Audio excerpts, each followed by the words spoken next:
Hello, everyone, and welcome back to the Sacred Partnership Summit, where we are going to talk about dating for divine union. And I'm interviewing men and women who are in divine unions, sacred unions, relationships connected at every level. And I have somebody that I love so much, and I'm so happy she joined us. It's Dr. Elsbeth Moit. Thank you so much. So happy to have you. I can't wait to get into this chat because I feel like we have so many gifts for us. But I want to tell you that she has assisted thousands of women to create lasting intimacy and fulfillment in their lives and relationships. She is featured on Showtime's documentary series Sexual Healing and the Emmy Award-winning NBC show Starting Over, and she's the best-selling author of Sexual Enlightenment, endorsed by world-renowned spiritual pioneer Dr. Michael Beckwith. She is the co-founder of Tantra Nova Institute in Chicago and the originator of June 1st National Intimacy Day. Oh, wow, I love that. I didn't know that about you, Elsbeth. Yes. Amazing. She's coached billionaires, innovators, and power couples all over the world, shared her intimacy secrets at a global young presidents organization conference in the city of love, Paris, and got nominated as changemaker. And you're going to see why. Just wait. At the White House sponsored 2016 United States of Women Summit in Washington. So beautiful. And Elsbeth and her husband are beloveds, life and business partners residing in Chicago. Welcome. Welcome, Dr. Elsbeth. So happy to have you. So happy to have you. So honored to have you. So excited to hear all your wisdom. Me too. I'm so excited to be here. I can't wait to delve with you into the whole theme of sacred union with you. Yes. So we were talking right before, and we were like, okay, we got to record this. But let's just start. Where in the world are you? How are you? How is your sacred union with your beloved? And what's going on in your life right now as it pertains to sacred union? Yes. Oh, thank you for asking this particular question. This in my life right now, given that I'm in a place I never have been before. Mhm. I'm going to turn 75 a week No from way. Saturday. No way. And there is something about, maturing and becoming more of a crone. Although I always thought crones would look a little bit more shriveled and a little bit more, and now I'm in that place myself. I think, wow, life is can actually be very vibrant and being fully experienced in my feminine, in my womanhood. And the beauty of it, Emilia, is that through having lived life for a while and the learnings, there is some wisdom arising. Mm. And where I can lean back, I don't have to fight so much and work so much anymore, although our Tantra Institute is in full bloom. Doesn't mean that I don't work, but there Mhm. is an easiness. And along with that, a knowingness, not knowledge. Knowledge I have accumulated, yes, but knowingness is a little different. Mhm. Knowingness is embodied, it's like embodied wisdom. And so Mhm. I'm so delighted to share about love, intimacy, co creating connection, and the beauty of that union that is possible and available. Including, I also would like to share a little bit about how I came to it because I had my own Yes, please. struggles. Yeah. Mhm. So I remember vividly when I hit 50, I felt very despaired. I was a manager, and by the way, probably everyone who's listening, it's obvious from my accent. I didn't grow up in the United States. I was born and raised in Germany and came to the States in my late 20s to do postgraduate work. Then moved on to get my doctorate in education, and then a few years later, um, I became a management consultant. So that was in the 90s. I had gotten really good and consulting, traveling the world. However, I was miserable in relationship. I had this pattern of attracting unavailable men, and while Mhm. that was exciting, most of the time I was alone. And it just hit me, that if I will not change that trajectory of attracting unavailability, I would end up without lasting intimacy and love in my life before I would leave this planet. And Emilia, I didn't want to settle for that. I was very clear. That was the time when I delved deeply into the practice of Tantra. I had known about it through books, but never really immersed myself into it.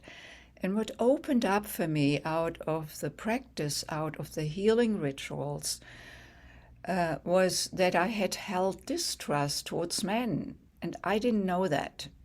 I mean, actually, no clue, because I felt very charming. I was not a distrusting bitch, didn't walk around like that, and reeled the guys in. But underneath, in the subconscious, there was some program running, which I then, through that experience of the healing, which is very integrative of body, the sexual, the heart, the mind, and the spiritual, I could tap into that subconscious place, which then revealed that had to do with when I was 18 years old, first boyfriend, first love. One day he asked me to have intercourse. I said yes, although I was not ready. It was freakingly painful. Mm. Had to go to the gynecologist. The bill from the gynecologist went to my house. My dad opened it. All hell broke loose. He called me a whore. The boyfriend left the relationship a few weeks later.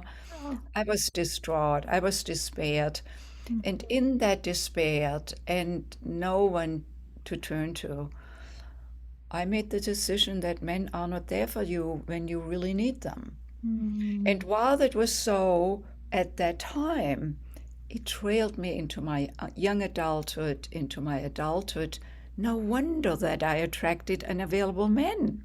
That was Mhm. further proof, further evidence. See, Elsbeth, men are not there when you really Mhm. need them. Now, these decisions are not conscious. If they were Right. conscious, of course, I would change it, you know? Mhm. And so by discovering, uncovering that, clearing it, not only from my thinking, most importantly from my body, from the memory in the body where that all lives, Mhm. that could open up for me deeper trust in myself, deeper trust in men in general. And then Freddie Santal, my beloved, came into my life 6 months later. And Emilia, I think I would not have recognized him as a potential partner if I hadn't done that clearing work. I would have seen him. He's a handsome, tall, black man, like a basketball player. I mean, just gorgeous. Yet, if I hadn't been cleared, if I hadn't been available, we would not have fit. It's not that sucking of we are both having this unavailability thing, and that is where we attract each other. No, you want to have the availability magnetism. But for that, each of us needs to be available. And so Mhm. through the tantric healing, I became available to myself and then to my beloved, who then could step into my life. And I just want to share this for every woman who is listening today who may be in a similar place, different story, different experiences, but like that stuckness around something. Yes, it is possible to clear the stuckness and come fully into yourself and then bring into your life, attract, receive. Yes. And so beautiful and so amazing. And so I want to ask you, do you find that you you're living into this experience as a partner of co-creating. Like, I'm experiencing this very interesting spiral, and I'm hearing this from other feminine leaders with the masculine. It's like I'm so much more than I ever would be on my own. It's like the combination of like 2 plus 1 plus 1 is not 2. It's like 11, like there's like no way I would have this life if I didn't have this union. And so it's interesting because you and I were talking about the hierarchies of what unions or were like before, what was modeled to us, what being a wife meant, right? And what we have available to us now. And I really want to hear you speak into this because I know you live this. Yes. Yes, you want me to go into it? I do. Okay. Elspeth, I do. I really, really want you to go into it. Yeah. So let me preface it with speaking about that trust I mentioned earlier in my Yes. story, because without trusting, we cannot receive. Yes. And relationship, I consider relationship both actually with myself as well as then with a partner, like a figure eight, the infinity loop, you know, where I can lead and I can follow. I can give and I can receive. I can speak, like speak up, and I can listen. These Mm. are verb pairs that are essential for creating a partnership relationship. So none of us actually got raised in that model of that horizontal partnership model, where we could look at it like this, there's me and there's Freddie, where we are equals yet different.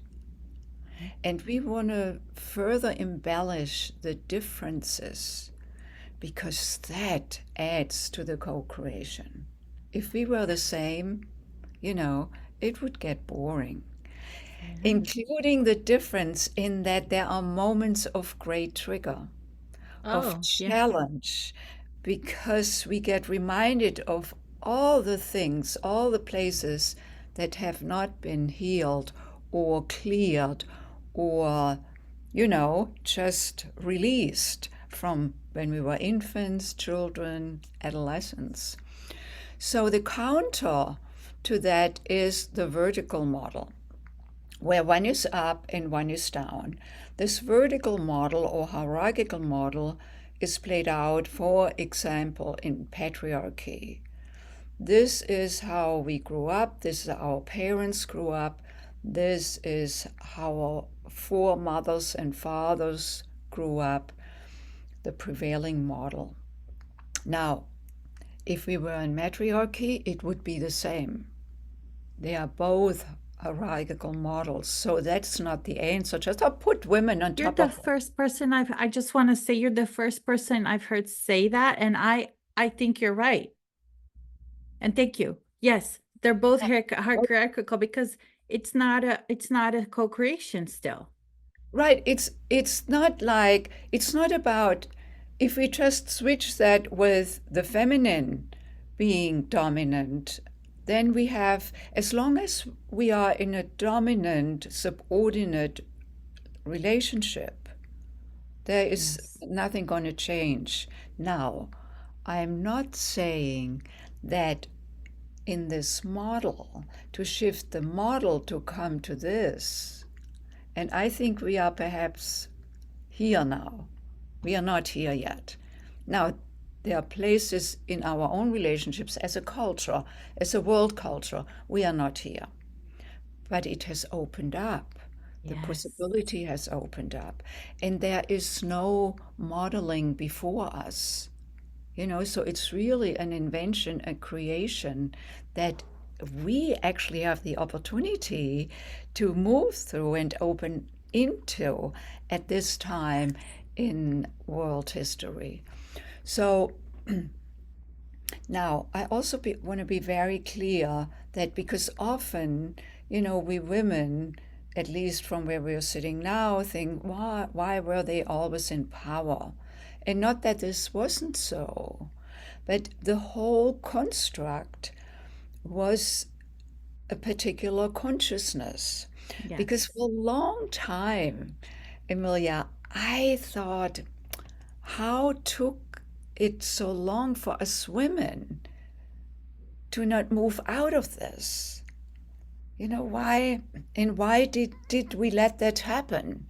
But here's the thing about worlds of consciousness is that it's not just one party or one group or one country, one people is in that consciousness. No, we are all in that consciousness.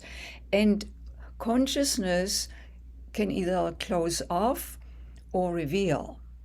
A great analogy is like, when we moved from the flat to the round world in our conception.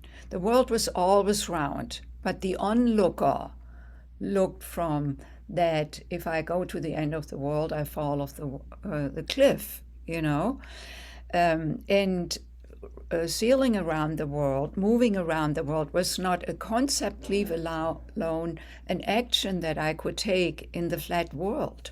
So it depends on what consciousness we live in. In the consciousness of a flat world, I cannot see the possibility of a round world, leave alone the behaviors and actions and skills I can develop to get to know new countries, new peoples, learn a lot, and so exciting. And that is what I really compare this with, that this was a certain consciousness.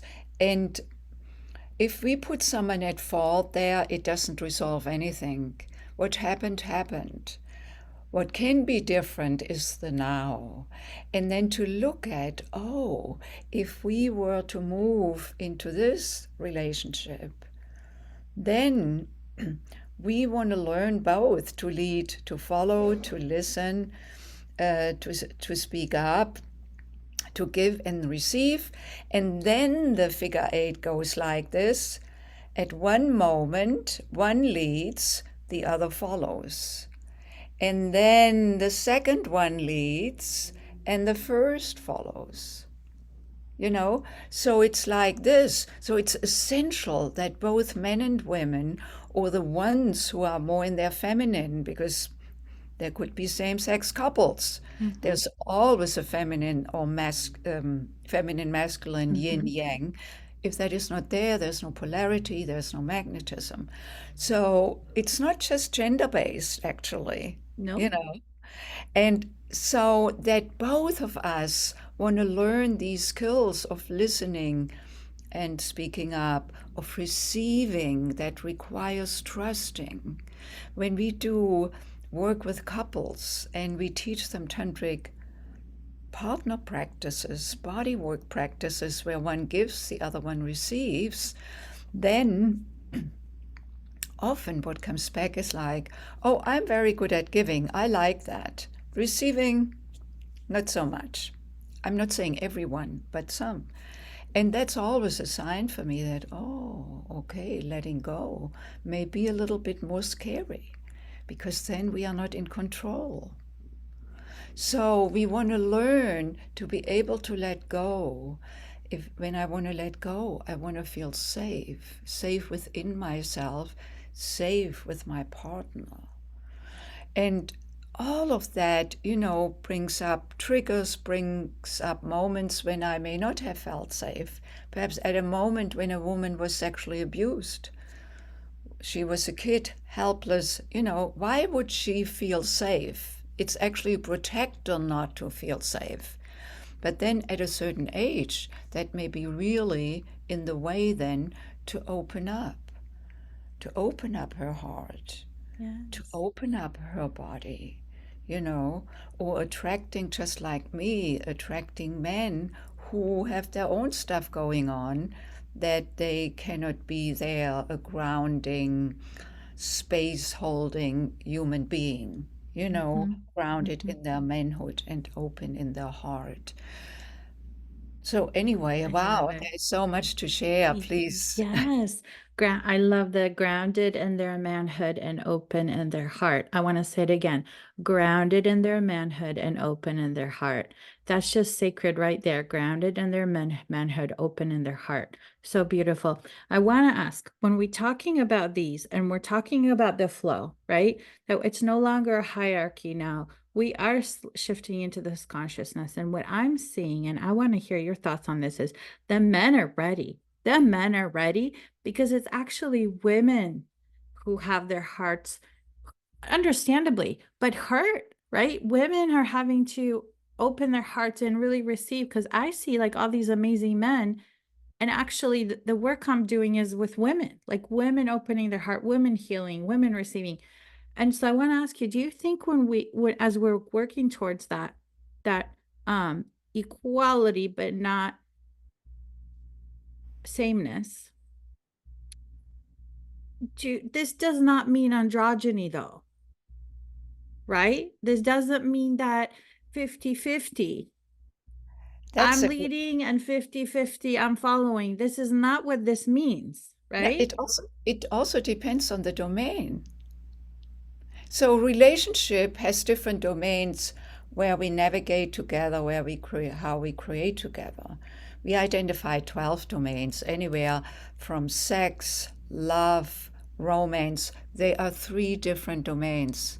I can Wow. have sex without love. Mm-hmm. I mean, what I mean by love is really where we open our heart. I'm not saying that having sex couldn't, have this moment of, oh, I feel so connected now, because it's the connecting energy, you know. But in romance, it's a whole other thing. And some people say, no, I'm fine with love and romance. Sex is not so important. Or without sex, I wouldn't be in a relationship. You know, it's That's not, me. I have to tell him myself. yeah, Sorry, go but, ahead. but love is very important to me. And now I can have it all if I want it. You know, sexual love and romantic fulfillment. We can create it. We want to open up to it. But then other domains like finances, parenting, spirituality, health, all of these are domains. Going back to the sexual, because it's essential that when we speak about that yin and yang polarity, that this is present in the couple.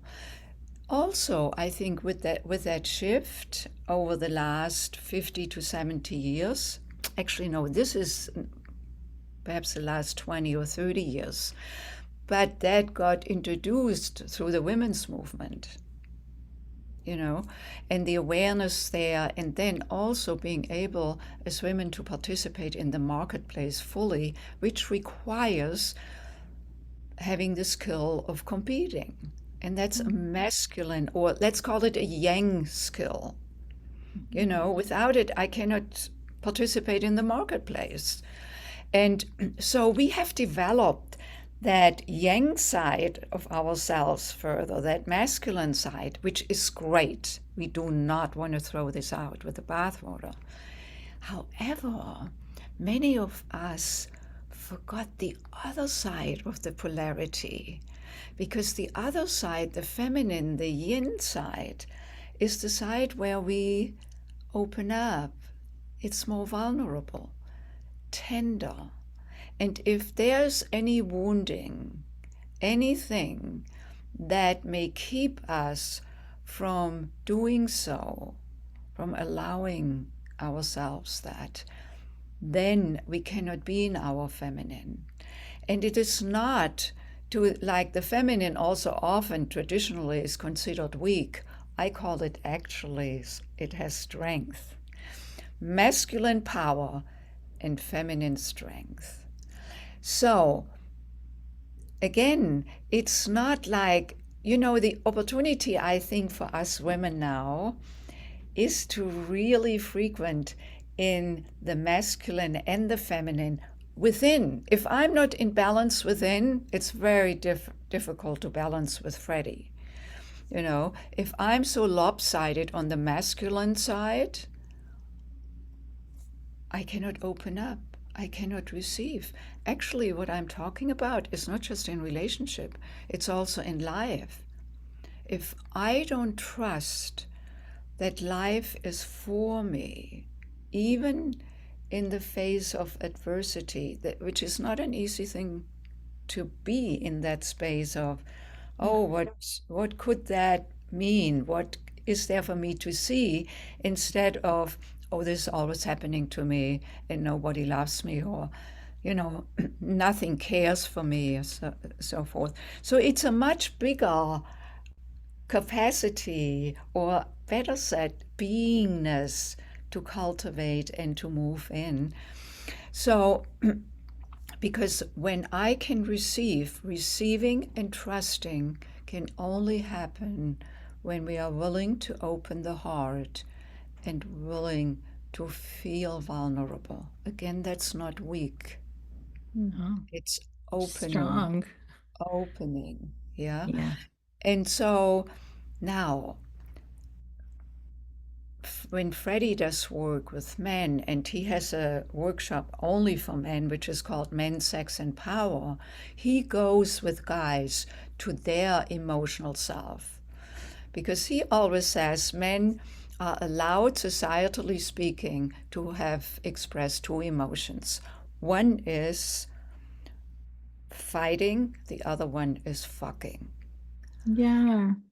So in fighting, be it on, as athletes in sports, Mm-hmm. where they touch each other's butt afterwards, which wouldn't be allowed anywhere in our societal environment, they hug each other like this, or, on the battlefield, where they cry together, where they are really raw together, or in the embrace of that sexual connection where a man can feel himself, is allowed to feel himself if there's permission.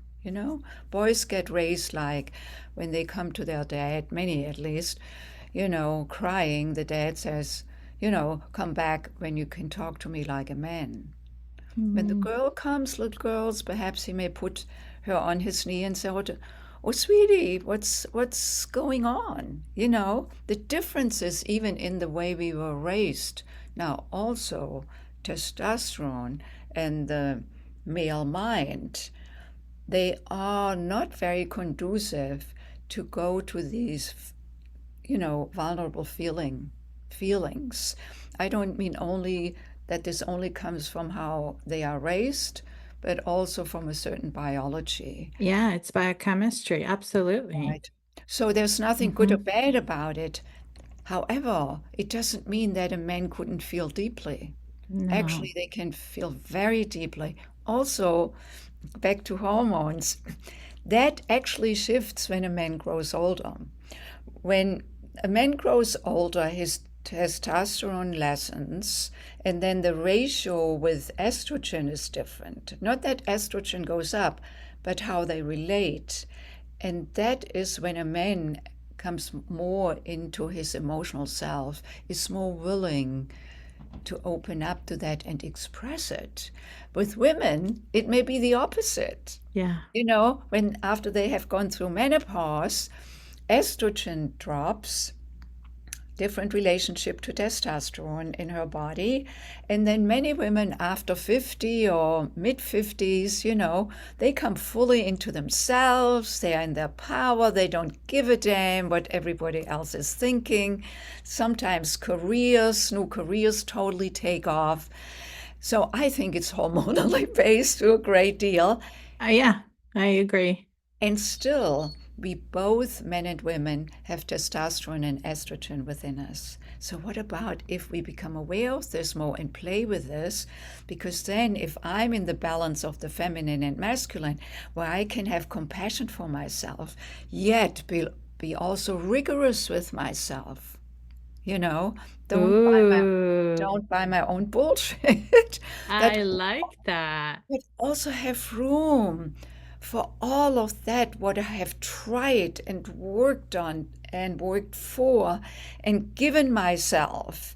Nothing was in vain. Have room for when things don't work out right away, you know, and also be at peace with what has opened up, where I have arrived, you know. So, and then when this is cultivated further within myself, I can bring this to relationship and then we can dance together. And Freddie often reminds me of the places where I'm still stuck. And I appreciate it. I may not like it in the moment, yet in that sacred union, we give each other permission to be both the one who tells us the truth, I mean, in terms of what they see, and, you know, support each other in that growth together. Because there's such a beautiful mirror then that, anyway, for everyone who is listening, the question may be, you know, how do I get to the sacred union? Yes, and I was just about to ask you, so do you think a woman who wants this, do you think that there's a way that she should date that's different than how dating naturally, usually, and normally goes for women? Like, is there something that's different about how she should date? Hmm. So I would, and for me, the big shift was when I looked at and worked with myself with support, because certain things we cannot see ourselves because we have these blind spots, you know. It's like this here. So when trying to get this page here, this blank page, when I have something in front of me, like this paper, there is something in the way. I cannot see you, and curiously, you cannot see me. But and for me, when I was struggling with this unavailability thing, I knew there was something in the way, but I didn't know what that was. So I could try, I could date, I could do all the things that people recommended to do, but this was still in the way. But I didn't know what it was, so because it's not in the conscious mind. If it was there, of course, I would have removed it. So here's the thing, we want to identify this, we want to bring this into the conscious mind from the subconscious. Once I discover it, I can remove it. But the discovery is not a linear way, you know. I cannot work on it until I see it, because when I have a blind spot, I don't even know what to work on. So that support by another can be so a coach, you know, someone who is skilled in assisting moving from the subconscious into the conscious. And so then I think that is essential because, as I said earlier, if I had met Freddie without clearing my blindness, my paper, I would not have been available. So this is really crucial because otherwise we just try, we date, we, you know, just move the furniture around, so to speak. But Mm. nothing fundamentally is going to change. So that is one big dimension, what I recommend to really look at and to listen what the heart wants. And, you know, if you're listening here, if you're ready to look at what may the paper be for you. Then, once we have opened up further, then yes, we want to have certain practices. It start with it starts with being intentional. So what opened up for me out of the clearing was that, oh, if I'm serious about bringing a beloved into my life and creating lasting intimacy and love in my life, my actions need to be in coherence of that intention. So I remember there was It was just a month before met Freddie. Of course, I didn't know about that yet. So I was at a seminar and I met a guy and we really hit it off. And he came out from out of town and we had a great time. And then he left a couple of days later. And then I didn't hear from him. And I got a little anxious, and I said, okay, Elsbeth, just call him up. Why, you know, feeling in that constricted place. And I asked him out front, what do you want from our relationship? And then he said very openly, I don't want to have an intimate relationship. I'm focused on my work and my business. And at first, of course, it was stinging a little bit. However, I thanked him for his honesty and openness. Took me a couple of days to, digest, to regroup.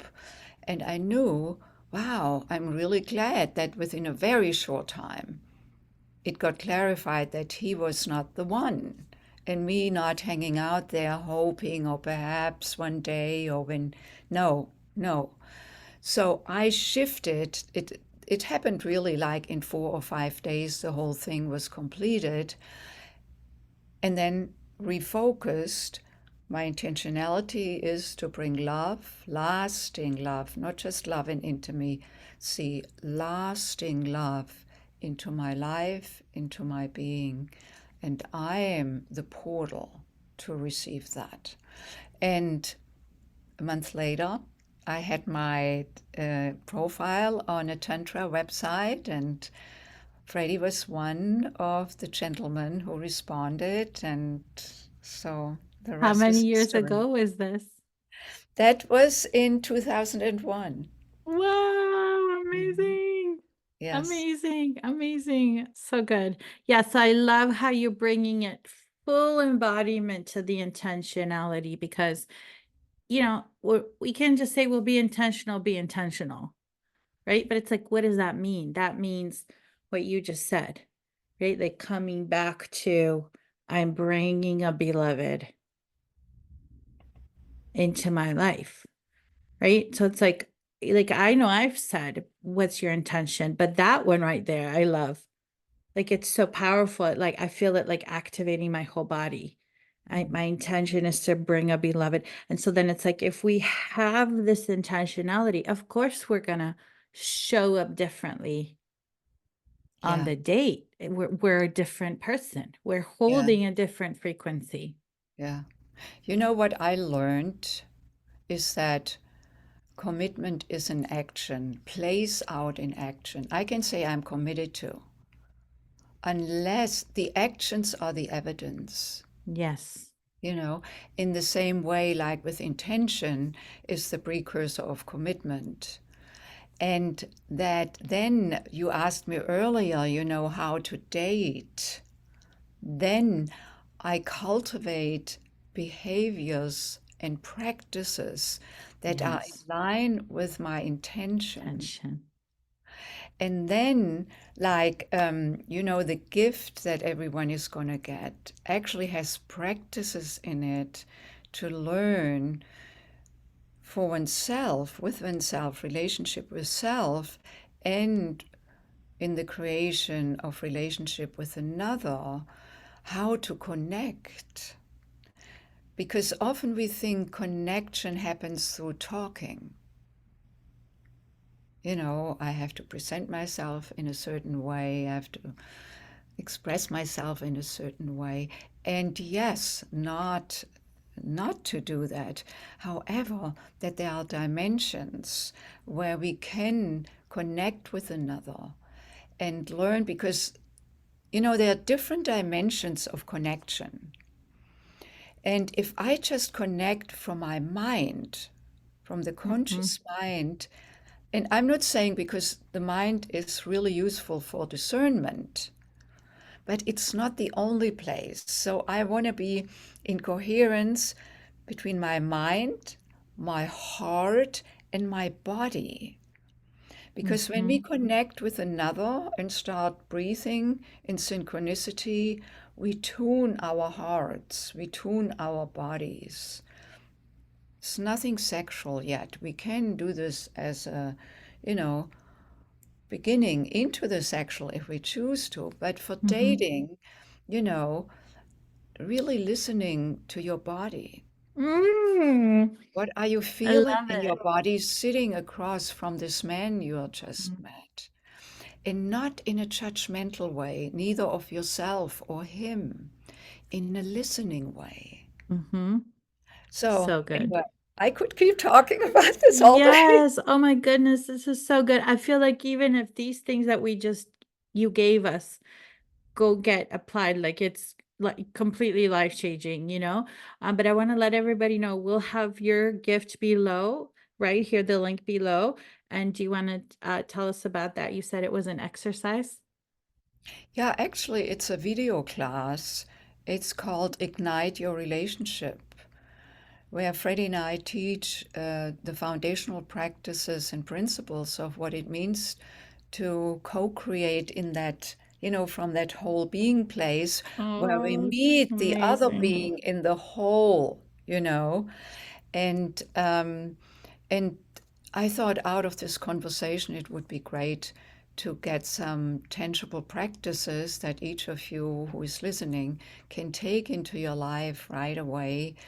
And then we also, towards the end of that class, we go further into sexual, both feminine and masculine energy, how different they are.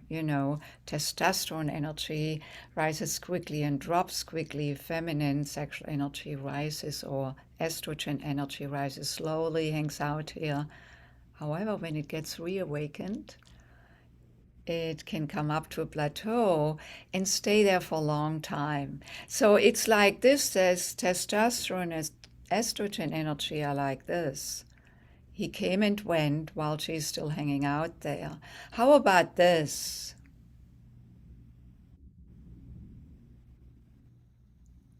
Where we meet on the plateau together and dance the wave together.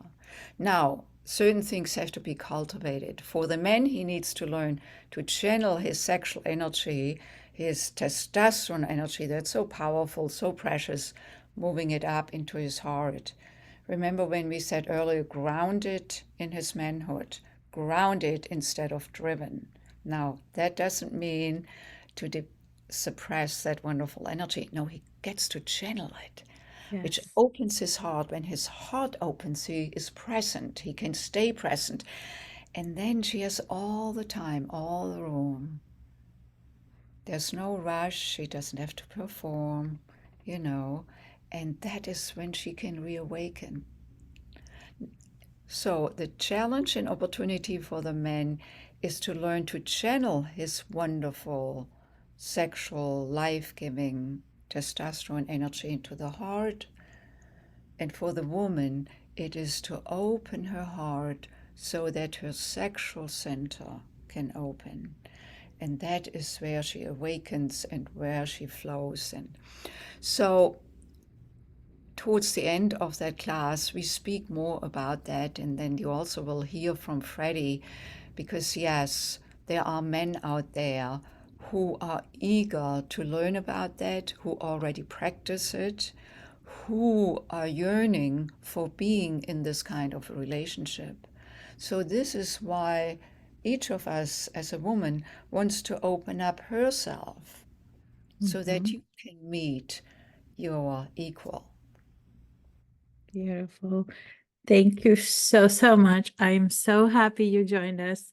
What an amazing time we spent together, touching on so many beautiful topics. Thank you for your wisdom, your grace, your beautiful, feminine, delicious presence.